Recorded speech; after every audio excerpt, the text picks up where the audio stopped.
स्वागत है आपका अपने YouTube channel Bihar board study point Prince sir.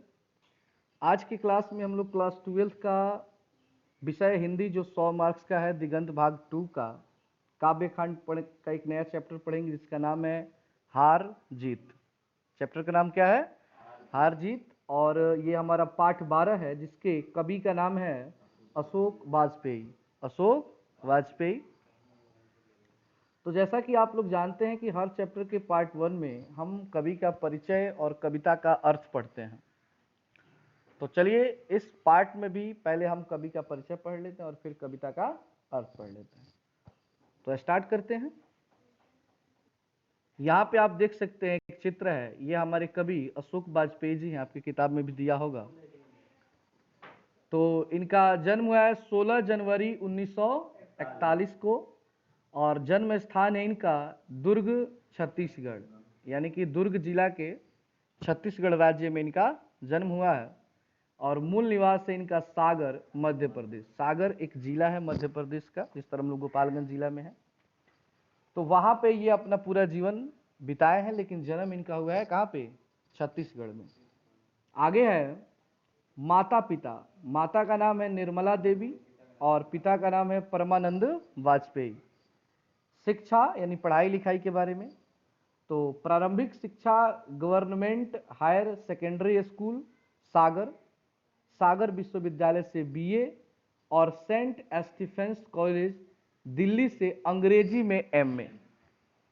यानी इन्होंने बीए और एमए जो किया है वो किस भाषा में किया है? अंग्रेजी विषय में किया है। मतलब इनका ऑनर्स पेपर जो रहा है वो इंग्लिश रहा है। ऑनर्स पेपर का अर्थ होता है कि जिस भाषा में व्यक्ति बहुत ज़्यादा जानकार होता है उसको ऑनर्स पेपर बोलते हैं।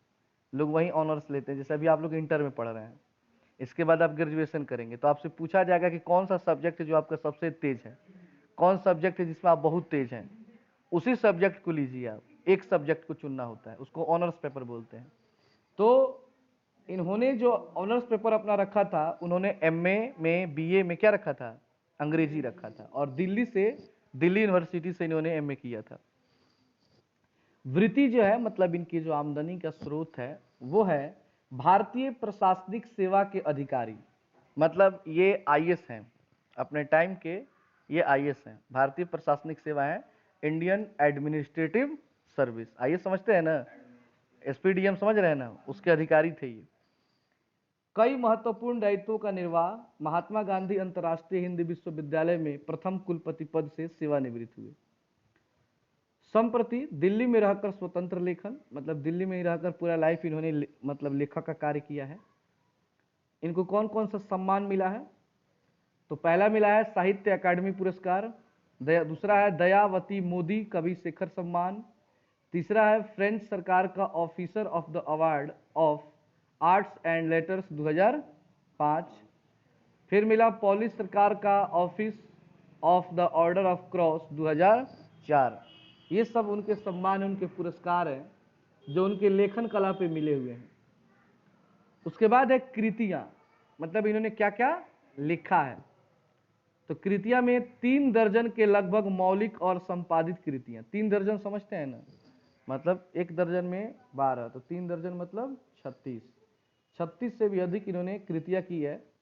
प्रकाश शहर अथ की संभावना है, एक पतंग अनंत में, अगर इतने से, तत्पुरुष, कहीं नहीं यहीं, बहुरी अकेला, थोड़ी सी जगह, पास में दुबका आकाश, अभिन्यो। आप लोग 10th क्लास में अभिन्यो पढ़े होंगे, एक पार्ट है अभिन्यो, उन्होंने ही लिखा है अशोक वाजपेयी जी ने। अभी कुछ और, समय के पास समय, इमारत से गिरी मात्राएं, कुछ रफू कुछ थिगड़े, उम्मीद का दूसरा नाम, विवक्षा, दुख चिट्ठी रसा है। ये सब इनकी क्या है? कविता संग्रह। ये सभी कविताएं हैं इनकी। और फिर फिलहाल कुछ पूर्वग्रह, समय से बाहर, सीढ़ियां शुरू हो गई है, कविता का गल्प कभी कहा गया है। ये सभी क्या है? आलोचना है इनकी। तीसरा साक्ष्य, साहित्य विनोद, कला विनोद, पुनर्वसु, कविता का जनपद, ये सब क्या है? संपादित कृतियां हैं। इसके अतिरिक्त मुक्तिबोध, शमशेर और अजय की चुनी हुई कविताओं का संपादन, कुमार गंधर्व, निर्मल वर्मा, जैनेन्द्र कुमार, हजारी प्रसाद द्विवेदी और अजय पर एकाग्र संपादित पुस्तकें। हाँ, स्तंभ लेखन कभी कभार। उसके बाद इन्होंने काम किया है साहित्य पत्रकारिता का भी काम किया। पत्रकारिता आप लोग समझते हैं, मतलब अखबार में इन्होंने क्या किया है, काम किया है।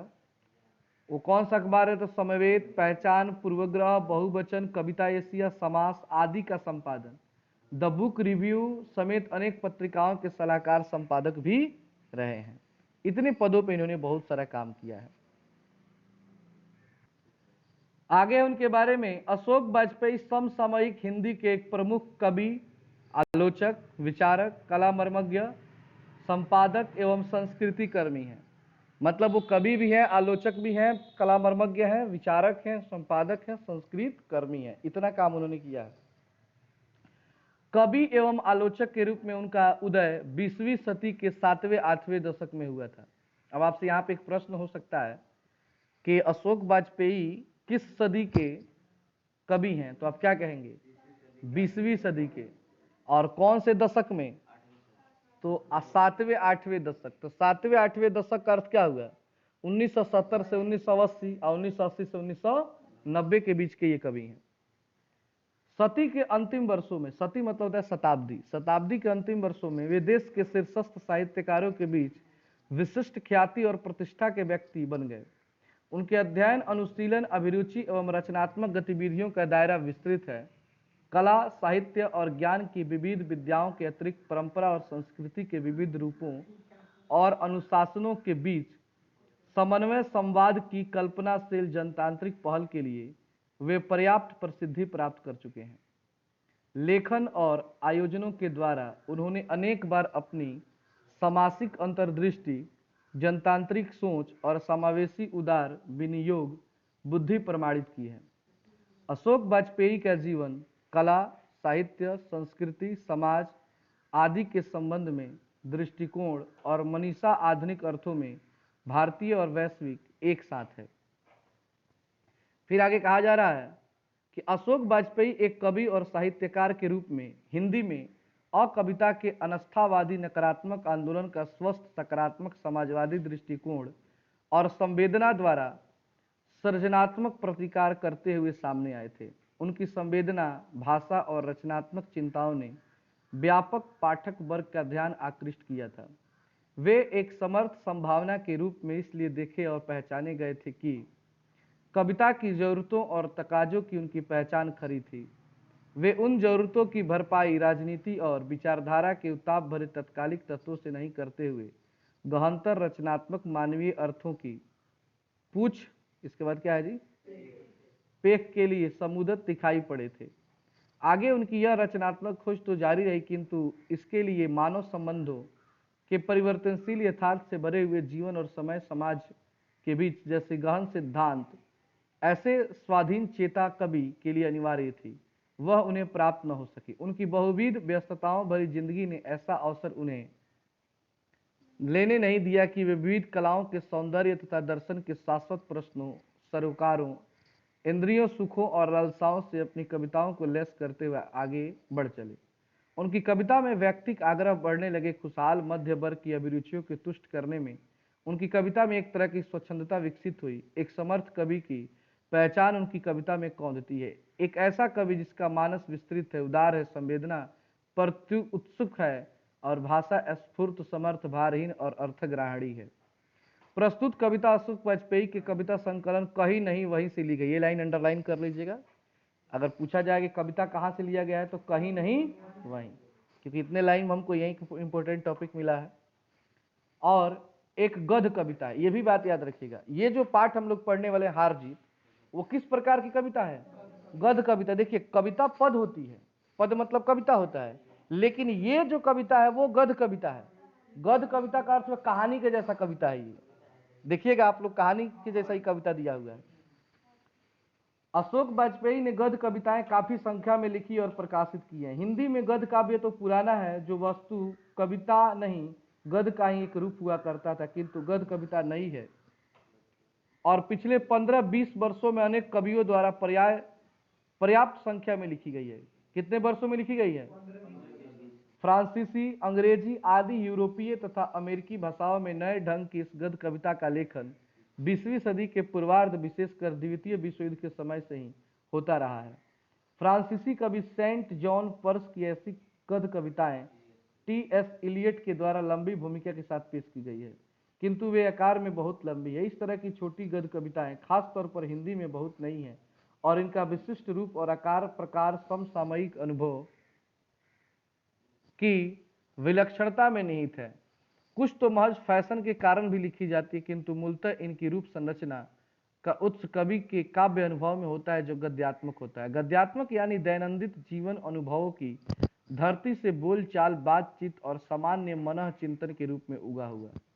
विवरण धर्मी युक्ति तर्क के कारण घुमावदार, पेचीदा और चौरस भी यह कविता शासक वर्ग, राजनीति, युद्ध, इतिहास और आम आदमी को लेकर आधुनिक प्रसंगों में अनेक प्रश्न उठाती है और कौंध के एक क्षण में अनेक सारी वास्तविकताओं को विपर्द करती हुए हमें ऐसा प्रतीति जगा जाती है जो परम उखापेक्षी और बंधुआ नहीं है, गहरे अर्थों में तटस्थ और मानवीय है। यह कविता समसामयिक हिंदी कविता में गद्य कविता की प्रवृत्ति और रूप संरचना की यहाँ एक वानगी है। अशोक वाजपेयी कहते हैं, जो साथ चले थे जाने कब अपनी अपनी राह कहाँ निकल गए, जाने कहाँ कहाँ रोशनी की तलाश में भटकने के बाद अब समझ में आ रहा है कि रोशनी कहीं और से नहीं, इन्हीं शब्दों से आ रही है। ये लाइन किनका है? अशोक वाजपेयी का। तो आइए, गद्य कविता, ये कैसी कविता है? गद्य कविता। इसको पढ़ते मतलब कहानी के जैसी ये कविता है। देखिए इस कविता में क्या है ना, कवि ने नेताओं पर व्यंग मारा है, इन सेनाओं पर व्यंग मारा है कि झूठ मूठ का जो ये लोग अपनी तारीफ करते हैं, युद्ध जीतने के बाद जो ये लोग अपनी पुलिंदा बांधते हैं बड़ाई की, ये सब बेकार है, क्योंकि युद्ध से में तो कोई फायदा में होता ही नहीं है। युद्ध चाहे कोई भी जीते, नुकसान दोनों तरफ होता है। लेकिन ये जो नेता हैं, ये जो सैनिक हैं, ये लोग अपने आप का जश्न मनाते हैं जब जीतते हैं, लेकिन सही मायने में पूछिए तो ये हार जाते हैं, क्योंकि युद्ध होता है तो थकान होती है, दोनों तरफ बर्बाद होती है, महंगाई बढ़ती है, कई समस्याएं पैदा होती है। इसी पे कवि ने व्यंग मारा है। वे उत्सव मना रहे हैं। उत्सव मतलब क्या होता है? खुश न जश्न। सारे शहर में रोशनी की जा रही है। उन्हें बताया गया कि उनकी सेना और रथ विजय प्राप्त कर लौट रहे हैं। बताया गया है देशवासियों को कि सेना जो एकदम अपने विजय रथ पे आ रही है, जीत हासिल करके आ रही है। नागरिकों में से ज्यादातर को पता नहीं कि किस युद्ध में उनकी सेना और शासक गए थे, लेकिन आम आदमी को यह भी पता नहीं रहता है कि ये सेना किस युद्ध में और किस शासक के अंतर्गत गए थे। लोगों को पता नहीं है, बस उनसे कह दिया गया कि हम लोग जीत गए हैं, अब लोग उसी का जश्न मनाना शुरू कर दें। पता नहीं कौन जीता है, क्यों जीता और किससे लड़ा गया, इस युद्ध किस बात पर था, यह भी पता किसी को नहीं है कि आखिर लड़ाई किस लिए हुआ था। यह भी नहीं कि शत्रु कौन था, पर वे विजय पर्व मनाने की तैयारी में व्यस्त हैं। यह भी व्यक्ति को पता नहीं है कि सामने वाला जो लड़ा है वो कौन है, लेकिन फिर भी हम लोग क्या कर रहे हैं? पर्व मनाने में व्यस्त हैं। उन्हें सिर्फ इतना पता है कि उनकी विजय हुई। उनकी क्या हुई? विजय हुई। उनकी से आशय क्या है यह भी स्पष्ट नहीं है। किसकी विजय हुई? सेना की कि शासक की कि नागरिकों की? यह भी पता नहीं है कि कौन जीता है भाई, सेना जीती कि शासक जीता कि वहां के लोग जीते हैं। किसी के पास पूछने का अवकाश नहीं है। अवकाश मतलब छुट्टी, समय। ये बात भी जानने के लिए कोई बेचैन नहीं है कि चलो कौन जीता, ये भी ध्यान है, सब पार्टी करो सीधे। हाल वही है, किसी को जाके बोल दो कल हमारे घर खाना है, बहुत कम ही लोग पूछेंगे क्या है। कुछ लोग पूछते भी हैं क्या है, तो आप कह दिया कुछ पड़ा है, लोग ज्यादा सवाल नहीं कर। कब बजे आना है? तो इतना बजे। आज ठीक है, आ जाएंगे। तू कुछ करे भाई, खियाओ हमरा के, तू अपन कहीं से खियाओ, खाए खातिर लोग चल जाई। वही टाइप से लोग बा। काहे लड़ल गईल, के जीतल, के जीतल, ओरिजिनल केहू को पता नहीं करे के सरकार ऐलान करे कि जीत गई, लोग पार्टी मनावे लगे। यानी हम लोगों पे भी व्यंग है एक टाइप का कि हम लोगों को भी ध्यान देना चाहिए। नागरिकों को नहीं पता कि कितने सैनिक गए थे और कितने विजयी वापस आ रहे हैं। नागरिक लोगों को तो यह भी पता नहीं होता है कि कितना सेना लड़ाई में गया था, कितना लौट के आ रहा है उसमें से। अरे बहुत लोग मारे गए होंगे, लेकिन फिर भी हम लोग क्या मनाते हैं? खुशियां मनाते हैं। खेत रहने वालों की सूची अप्रकाशित है। यहाँ पे एक मुहावरा है, खेत रहना। खेत रहना मतलब होता है मारा जाना। कितने लोग मारे गए इसकी सूची भी अप्रकाशित है, नहीं बताई गई है। देखिए लड़ाई होता है ना तो सरकार सब सूचना नहीं बताती है, उस समय अखबार पर न्यूज पर ना प्रतिबंध लगा दिया जाता है। जब भी लड़ाई होगा ना कोई देश में तो अखबार को स्वतंत्र नहीं छोड़ा जाता है, तुरंत उसको बंद करो ये सब। अगर मान लीजिए अखबार सही सही दे देगा सब और कुछ बढ़ा चढ़ा के बोल देगा आज 1000 सैनिकों की हत्या, लोग टेंशन में आ जाएंगे एक बेर। 1000 लोग मरेगा तो आएगा न्यूज में आज मात्र 5 जवान मरे और उधर 50 जवान मारे, लोग खुश हो जाइए कि लोग देखे जाता है ये क्या होता है। सरकार नहीं बताना चाहिए, लोग विद्रोह कर देंगे। सिर्फ एक बूढ़ा मशक वाला है जो सड़कों को सींचते हुए, सींचना मतलब होता है सड़क को साफ करते हुए, कह रहा है कि हम एक बार फिर हार गए हैं और गाजे बाजे के साथ जीत नहीं हार लौट रही है। वो कह रहा है कि आज हम लोग जीते नहीं बल्कि क्या हुए हैं, हारे हुए हैं। और ये गाजे बाजे के साथ जो चल रहा है ये जीत का जश्न नहीं, हार का जश्न है। क्योंकि वो उस चीज को समझता है, वो अपने अनुभव से बोलता है कि हम जीते नहीं, हमने अपना बर्बाद किया है, क्योंकि लड़ाई अच्छी चीज नहीं होती है। उस पर कोई ध्यान नहीं देता और अच्छा यह है कि उस पर सड़कें सींचने भर की जिम्मेवारी है, सच को दर्ज करने या बोलने की नहीं। जिन पर है वे सेना के साथ ही जीतकर लौट रहे हैं। तो ये हमारी क्या थी जी, गद्य कविता। इसका अर्थ नहीं लिखवाया गया इसमें क्योंकि नॉर्मल है, इसलिए मैंने इसका अर्थ नहीं दिया है। आप लोग इस अच्छे से पढ़ लेंगे, कहानी के जैसा है तो समझ में आ जाएगा। तो आज के लिए इतना ही। अगले पार्ट में हम इसके ऑब्जेक्टिव और सब्जेक्टिव क्वेश्चन को कवर करेंगे।